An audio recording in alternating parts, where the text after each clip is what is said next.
What up? What up? We got a Saturday morning edition. Gonna have some fun. Mountain West Insider. Got my man Eli the expert. I'm gonna start calling him Eli. You're the expert. That's your new nickname. I just came up with it. We're rolling with it. Eli the expert is gonna break down or just give us a quick intro to what we have this Saturday.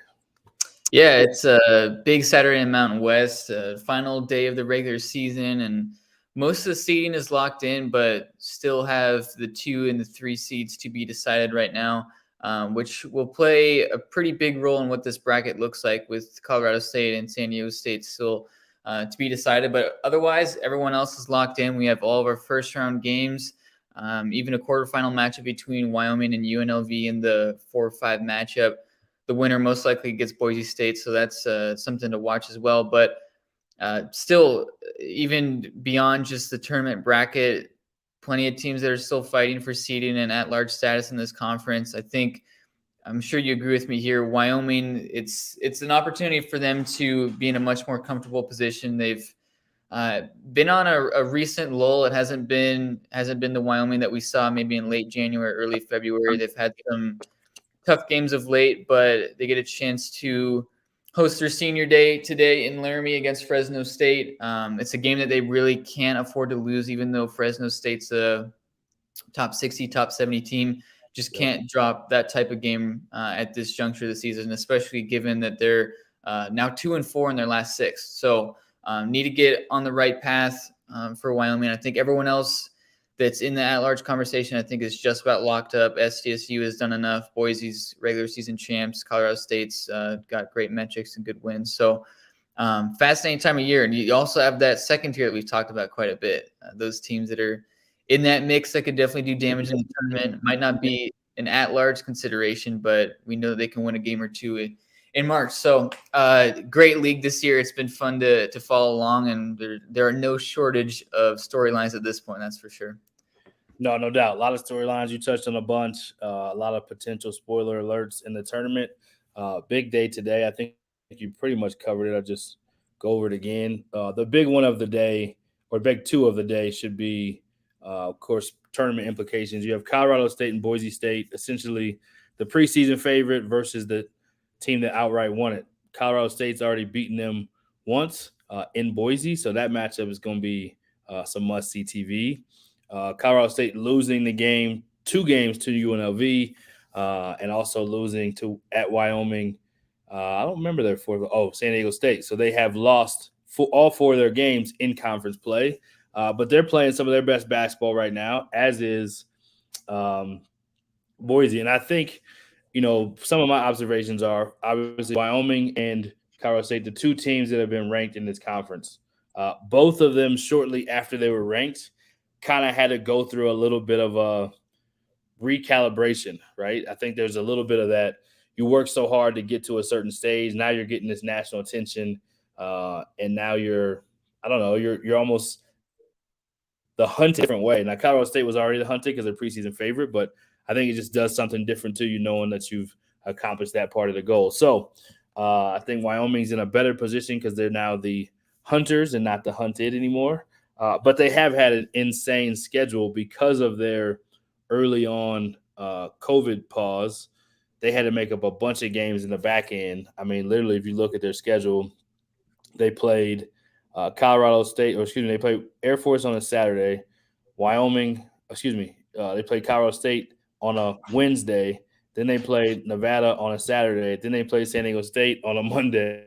Then they played UNLV right after that. So it's been a crazy schedule as far as the amount of games they've played in a small amount of days. And when you don't have a very deep roster, I think that does wear on you. And even if you do have a deep roster, it wears on you. So I think this tournament, getting this game out of the way for all these teams and getting a few days until they play in the tournament will be good for all the teams to just get a little bit of rest. So let's pull up the tournament. Let's talk about that real quick and just kind of dive into that. We already have seedings except for 2 and 3. I believe you said that. Yeah. So let's pull it up.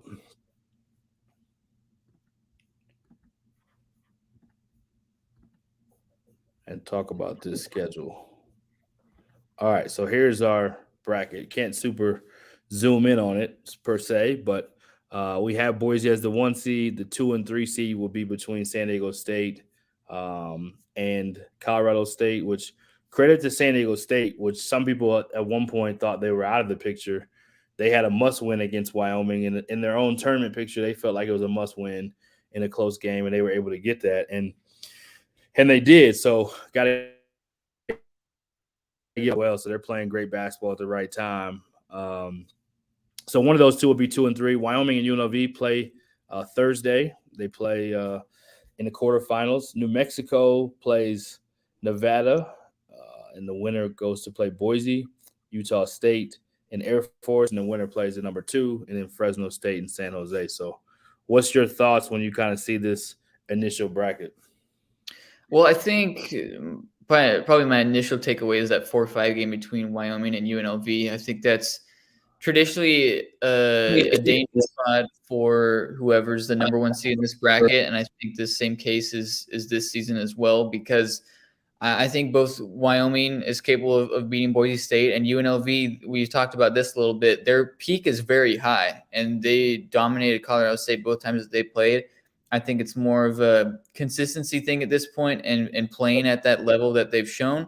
But that's not an easy semifinals matchup for Boise State, assuming they beat Nevada and New Mexico. And I think even beyond that, the 2 and the 3 seed, whoever that may be, I think Colorado State and San Diego State, which will be locked into that part of the bracket, I think they should feel pretty comfortable about their positioning as far as getting to the semis and playing one another. But I think that overall, this bracket might be more chalk than what we've seen in years past. I think that there's a pretty good pathway here for it to be 1 versus 4, 2 versus 3, and that would be Boise, Wyoming, Colorado State, and San Diego State. And as far as at-large tournament picture is concerned, I think that's probably the best news as possible, because you just don't want to lose a game right now to a team that's not in the tournament field and in the tournament picture. And especially when we're talking about a team like Wyoming, you just can't lose to a team right now that isn't Boise, San Diego State, or Colorado State. And I think there's probably a good chance that that is going to be the case, that they wind up playing against one of those teams in the tournament. If that's the game that's their last, then so be it. But I like the way that this bracket's shaping out for a lot of reasons. I think the entertainment quality is extremely high here, especially it's the Steve Alford rematch game there to kick things off. That's fascinating, and also the Noodles game as well. So there are a bunch of subplots in this bracket, but I think it's pretty fascinating. And playing Utah State and Fresno State in the quarters, that's not exactly an easy win either. Those are both top 70 KenPom teams, so it's going to be a fascinating 4 days in Vegas, that's for sure. And there's always upsets in this tournament. I mean, just like any other tournament around college basketball, the top seed does not usually just automatically win. I love the New Mexico Steve Alford, former head coach at New Mexico, and Noodles, former head coach at New Mexico. They get to play against their former home school, so that's a good subplot.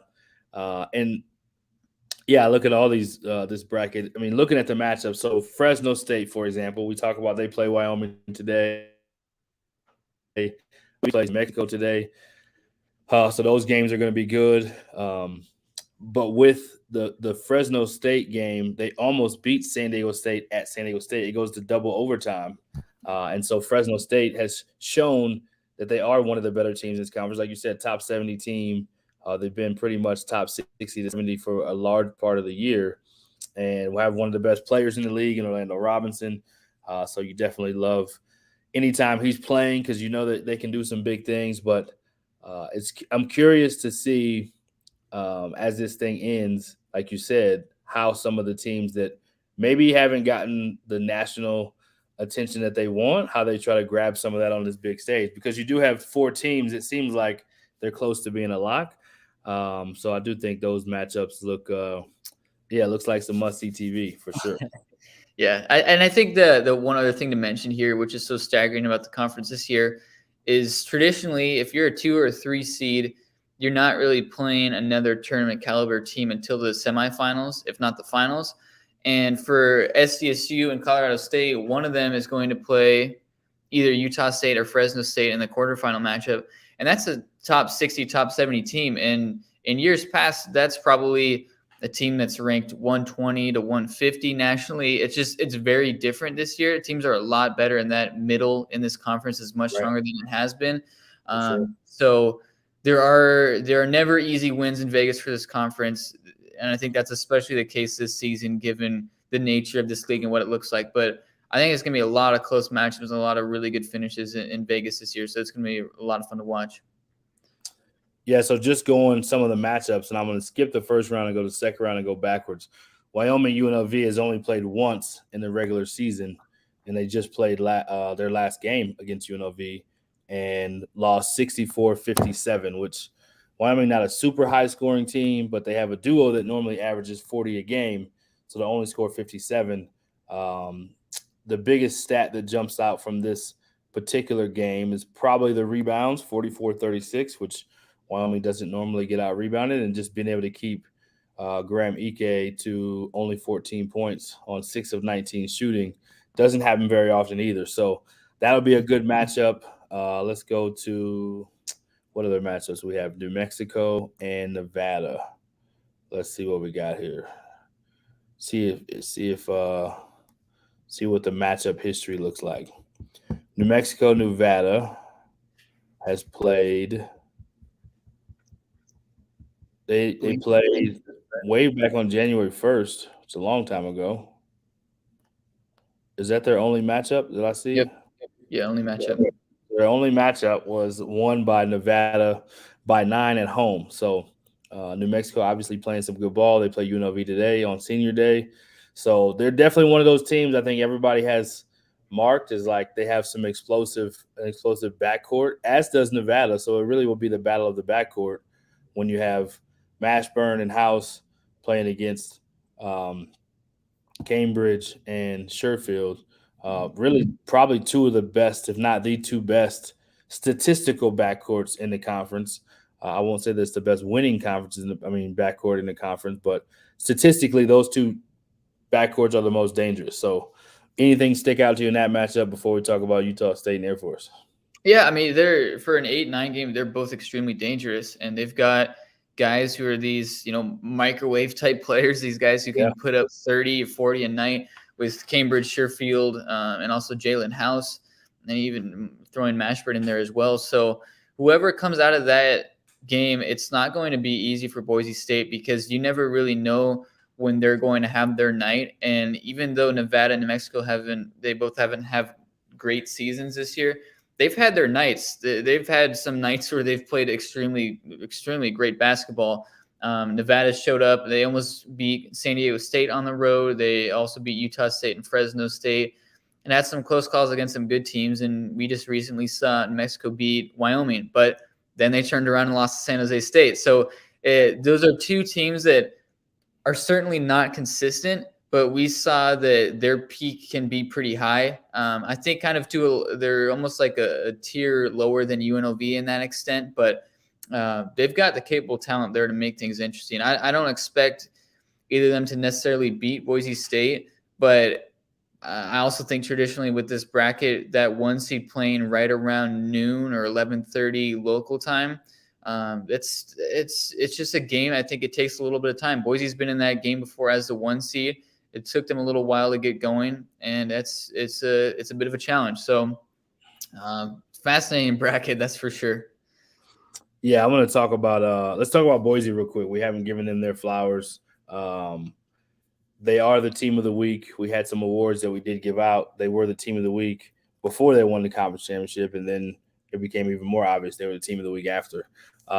This team is really, really tough, really good defensively, and the thing about their defense that makes them dangerous now, I think at this part of the year, like early in the year, they played San Diego State. It was a football score, 42-37.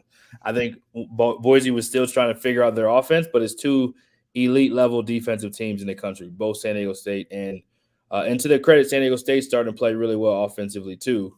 They didn't play as well offensively in senior night as they did at Wyoming, but they had one of their best offensive nights, period, shooting the three and everything else. Matt Bradley, I believe, had a career high against Wyoming as well. So he went off, and our awards were from the week before. But um, yeah, this Boise team is really good because they offensively they're starting to play their best basketball. I think Key is just such a versatile weapon that can play multiple positions. He can score inside. He gets the tough buckets. He's been clutch as well in different type of ways than Shaver. Shaver's starting to have some big performances. He got our player of the week not too long ago.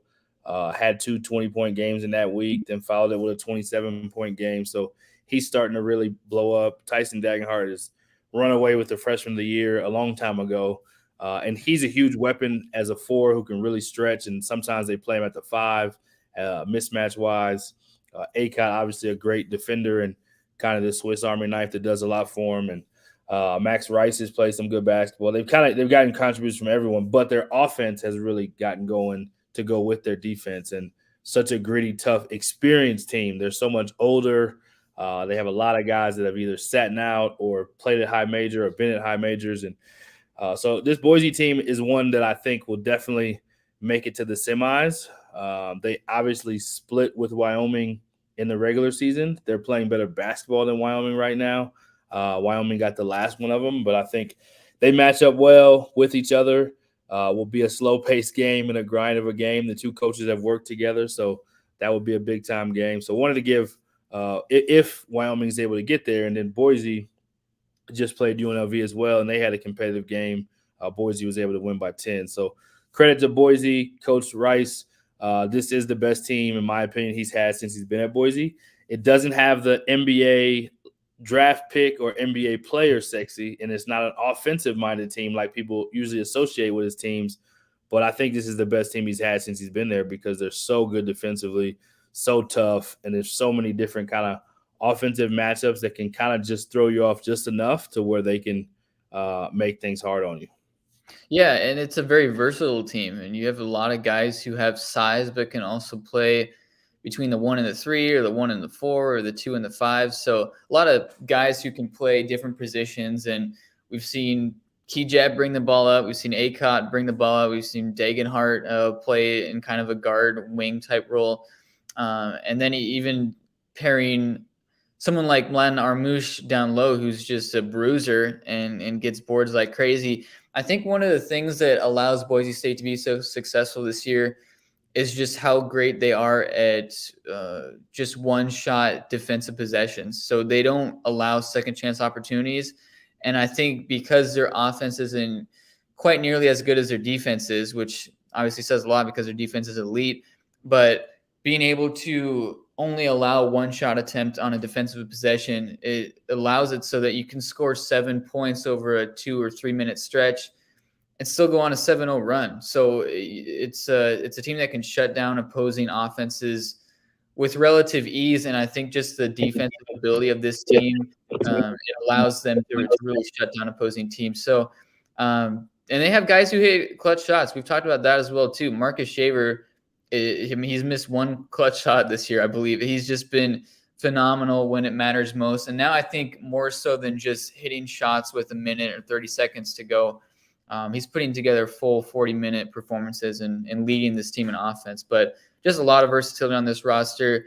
I love the way this team is set up. As you mentioned, there isn't an NBA guy. There's been plenty of NBA guys on Boise teams in years past that haven't been nearly as good. But Boise State's extremely dangerous. I think they've got a pretty good draw for this bracket, and I'm excited to see what seed they are. If they can avoid an 8-9 game, then you never know where this thing can take off because they have a lot of mismatches, both offensively and defensively, that could make things interesting in the bracket. Yeah, definitely a team that in the tournament I think can make a run.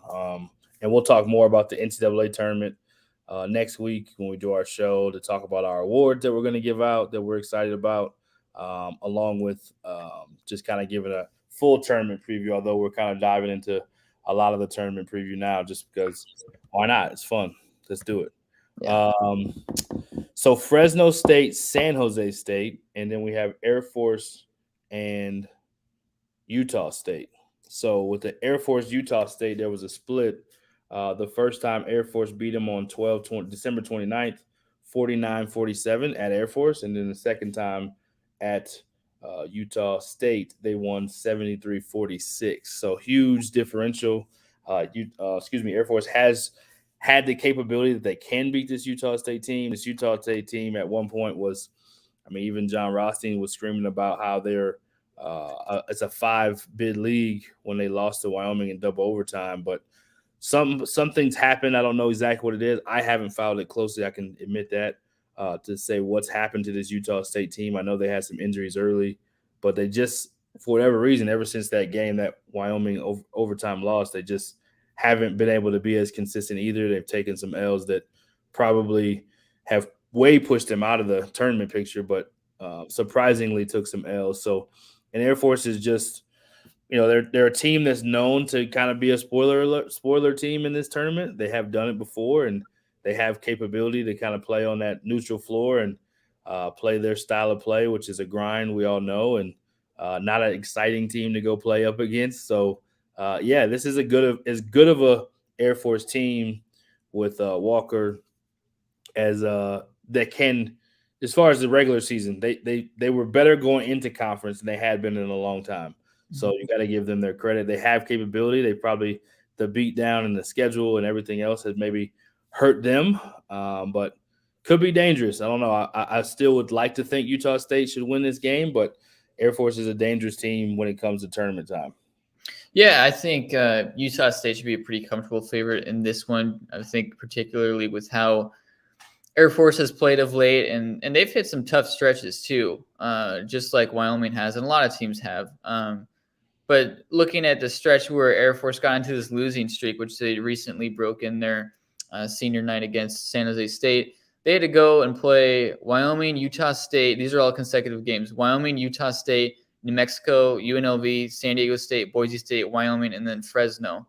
And that wears on you as a team. And I think Air Force doesn't have the comparable talent to go up against a lot of these other teams because it's a service academy.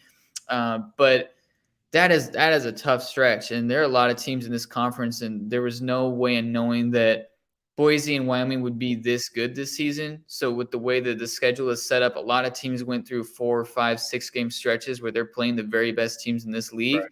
And with makeups, on not a lot of preparation either, maybe a 2-day rest, 3-day rest. So not even 3 days. Most of the time it's like 1 day and then play. 1 day and then play. Travel, 1 day play, You don't even have real practice. Like last year. Yeah. And I was talking to one of the coaches in the league, and they said the same thing. It's like, well, last year wasn't the same grind because you went on one road trip. You played back-to-back, but you didn't play. You played the same team, so there wasn't more prep. There wasn't more travel. You were at the same play. It was somewhat of it was easier, much easier versus every other day you're playing at home 1 day, then you have 1 day to travel in between. Then the next day you go play. It's like it's just not a lot of time to really be your best self or to rest or to go to class or anything else. I think that's the part we forget. It's like these young men are still going to class and doing the class thing, and that's something that they're not in the NBA. So, that's just something to keep an eye on. And as they go into the tournament, people have fresh minds. Everyone's inspired to play in the tournament. That's the beauty of this time of year. So you love that. And in this last matchup, Fresno State has played San Jose just the other day and beat them by 30. I don't know if they played them twice or if they just played them that one time. I believe they just played them that one time. No, beat them 79-59. Yeah, 79-59 and 73-43. So a 20-point win and a 30-point win. That's an interesting matchup for San Jose. I just don't know if they have enough offense or strategy to be able to beat a team like Fresno State just because they're so good defensively and they have one player that's so hard to stop. I think that is just a tough, very overwhelming matchup. The part with Air Force and Utah State, Air Force has proven that they could beat a Utah State in a grind, slow game. So, I think Fresno probably would have to be the favorite, hands down, on that one. Obviously, the numbers say that, but even thinking about the matchup, they've won by 20 and 30. But sometimes when you beat a team that badly and you know you're that much better on those two nights, then you don't go in with the same edge. So we'll be interested to see. That's kind of the tournament picture. We'll be back again, the matchups again today. Wyoming plays Fresno State in a huge game for Wyoming. It's a must win at this point in time, senior day, for them to get into the tournament. It feels like they will be a lock once they win that game if they're able to. And Fresno State, on the other hand, just took San Diego State to double overtime. They have capability. They are good. They have one of the best players in the conference. They have a great staff and game plan and defense, and they've done a great job maxing out this team. It's unfortunate that their transfer from Arizona unfortunately got hurt early in the year with an injury that put him out for the year. And because of that, torn meniscus. So because of that, they don't have the kind of 1A, 1B to go with Orlando. So I think that really hurts them. But it will be a great game today. That's early in the day. And then tonight, Colorado State, Boise State, two NCAA tournament teams, the preseason favorite versus the regular season champ, the revenge game because Boise already lost to Colorado State, and a lot of stuff going on there that you gotta tune into that one. And then UNLV plays New Mexico.